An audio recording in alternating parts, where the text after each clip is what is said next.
జగన్మోహన్ రెడ్డి ప్రభుత్వంలో జరిగిన అన్ని స్కాముల్లోనూ, జగన్మోహన్ రెడ్డి ప్రభుత్వంలో జరిగిన ప్రతి అన్యాయంలోనూ, ప్రతి అక్రమంలోనూ, ప్రతి దుర్మార్గంలోనూ మేజర్ వాటా ఉన్నటువంటి కుటుంబం పెద్దిరెడ్డి కుటుంబం. ఇది ఎవరు కూడా కాదనేటువంటి సత్యం.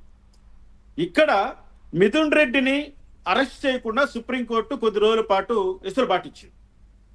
ఇంకో విషయం, మిథున్ రెడ్డి యొక్క ఇన్వాల్వ్మెంట్ గురించి కోర్టులో ఏం జరుగుతుందో చూస్తున్నాం. నిన్న సిట్ సమర్పించినటువంటి కౌంటర్లో చాలా విషయాలు వెలుగులోకి వచ్చాయి. అవి చూస్తుంటే పిఎల్ఆర్ అంటే పెద్దిరెడ్డి లక్ష్మణరెడ్డి ఆ పేరు మీద ఉన్నటువంటి పిఎల్ఆర్ కంపెనీకి కూడా ఈ మద్యం ముడుపులు అందాయి, చేరాయి అని రావడం ఒకంత ఆశ్చర్యానికి కలుగజేస్తుంది. ఎందుకంటే ఈ పిఎల్ఆర్ గ్రూప్ను చాలా పగడ్బందీగా పెద్దిరెడ్డి కుటుంబం నిర్వహిస్తుంది.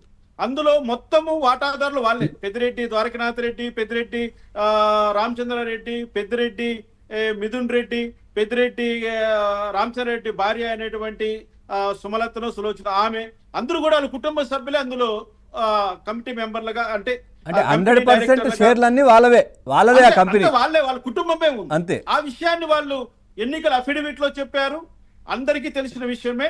మరి అటువంటి కంపెనీకి ఈ ముడుపులు, ఈ మద్యం కేసు సంబంధించినటువంటి ముడుపుల లావాదేవీలు ఆ కంపెనీలో జరిగాయి అంటే ఇంకా పెద్దిరెడ్డి కుటుంబాన్ని ఎవరు కాపాడాలో ఒక్కసారి ఆలోచించారు. ముఖ్యంగా పెద్దిరెడ్డి విషయాన్ని, మిథున్ రెడ్డి యొక్క ఇన్వాల్వ్మెంట్ నిన్న సిట్ చాలా ఎక్స్పోజ్ చేసింది. అంటే ఆయన ఏమంటున్నాడు, ఇప్పుడు ఆ పిఎల్ఆర్ కంపెనీ నాకేంటి సంబంధం అంటున్నాడు.